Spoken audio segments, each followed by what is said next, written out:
Good evening, ladies and gentlemen of the YouTube pipe community. How you doing? Lewis here with you once again. Smoking some Stonehaven in what is one of my first pipes. This was a Meerschaum, a G. Larson Meerschaum, owned by my father-in-law's father, so my wife's grandfather. I own a few of his pipes and one of his pipe stands. Gracious gift from my in-laws. And I wouldn't be surprised if this Meerschaum was 100 years old, maybe more. It's pretty neat. It's got marks on it, man. This thing's been through some stuff. It was well loved. Like I said, I'm smoking some Stonehaven, and I would swear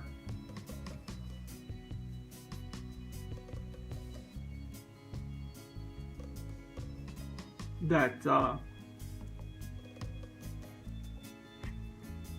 toughest part about smoking Stonehaven isn't actually finding the stuff. Despite how rare it is, it's keeping the damn thing lit.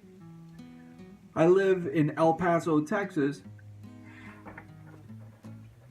where the relative humidity is on average 12%.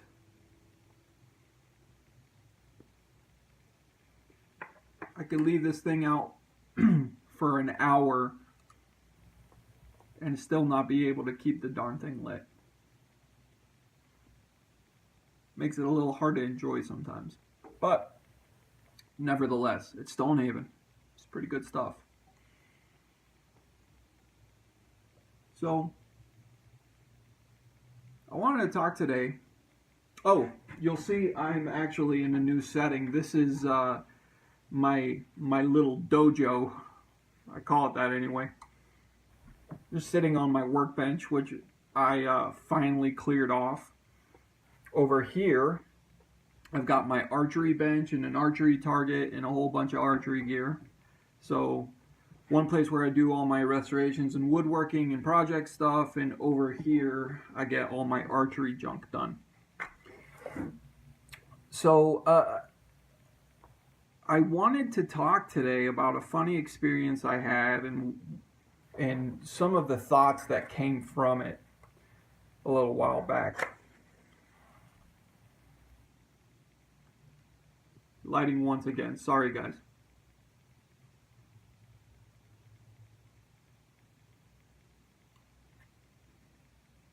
Well,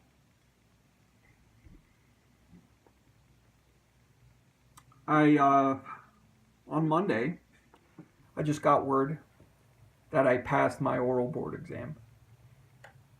I am super stoked about that. I feel like just this huge weight has been lifted off my shoulders. It was something pressing on me for weeks since I took the exam. And needless to say, I am happy. I'm a happy man.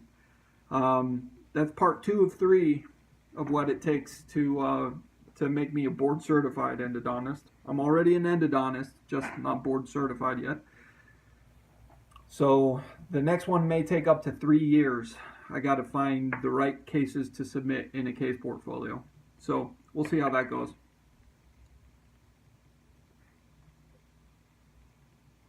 Well, a funny thing happened when I was taking the board exam, or actually directly after I was taking the board exam. One of the board examiners was one of the program directors, was the program director for another endodontic residency in the same city where I did my endodontic residency. So he knew me. And the funny thing is, he asked me, well, how do you think you did? I have no idea, I told him. My head was spinning. I didn't know where I was for a minute. He just kind of chuckled and says, hey, did you bring a pipe? And I say, you're damn sure I did. I laugh and he does too. And it took me a little while. But later on that afternoon, I'm like, I asked one of his students, a friend of mine, hey, how did Doc know I smoke a pipe? I'd never told him before. And he says, oh, he's seen your YouTube videos. He just starts laughing about it. And it got me thinking, how did I feel about that? Because this is a very professional environment that I just came out of. And one of the examiners asked me about smoking a pipe.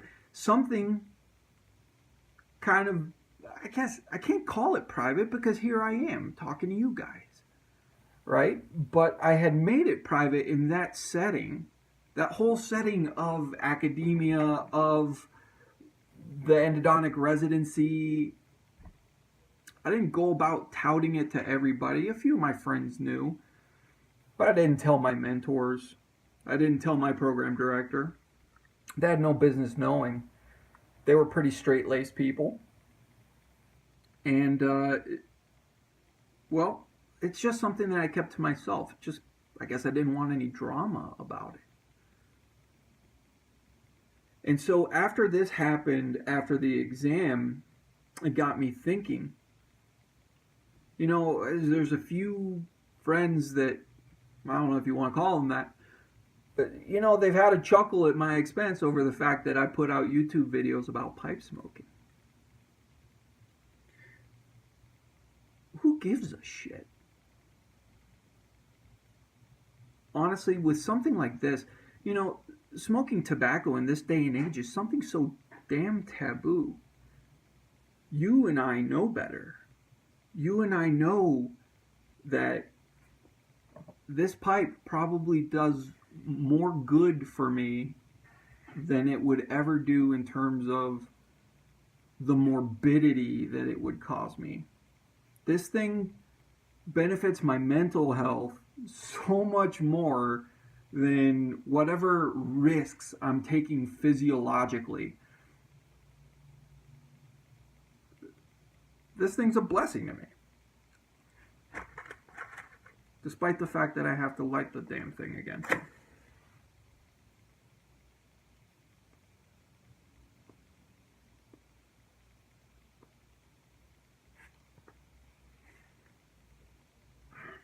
So why did I feel this tinge of, I don't know, not embarrassment, but like the fact that I needed to keep this from people? I shouldn't. I read on maybe the Reddit forums, I read a couple times, and sometimes on Facebook, about how people are worried about smoking their pipe in public. And being seen with their pipe somewhere on a university campus, somewhere, I don't know, out in a park, you know, at a coffee shop. Thinking like that ultimately doesn't do our hobby any good, and it's kind of the reason why the FDA has made it such a big vendetta. Why it's become such a taboo subject, how the laymen think that that all tobacco is going to kill us and my damn pipe's going to give me cancer. Well, that's just not the case. And, you know, so I've made it kind of a point to go ahead and smoke my pipe in public. Because screw what those people think. You're enjoying yourself and you're not hurting anybody else. So screw what they think. And be glad to be seen with a pipe in your hand. Be happy to promote this awesome hobby. Something with charisma, something with some charm, something with panache. Something just that says, hey, I'm not everybody else. And I'm proud that way. And hell, I'm proud that way. So what I thought in the car after having that conversation with my friend was, Lewis, you gotta own it. Own it. And everybody watching this video, if you smoke a pipe, own it. Be proud of it. Be proud of who you are. Anything that you do that you are proud of, something that you accomplish, something that you truly enjoy, as long as it's not harming anybody else, own it. Be proud of it. Be happy of it. You know, if somebody were to ask me off the street, hey, you do YouTube videos? Hell yeah, I do. They're about pipe smoking. Want to learn? Here's a corn cob.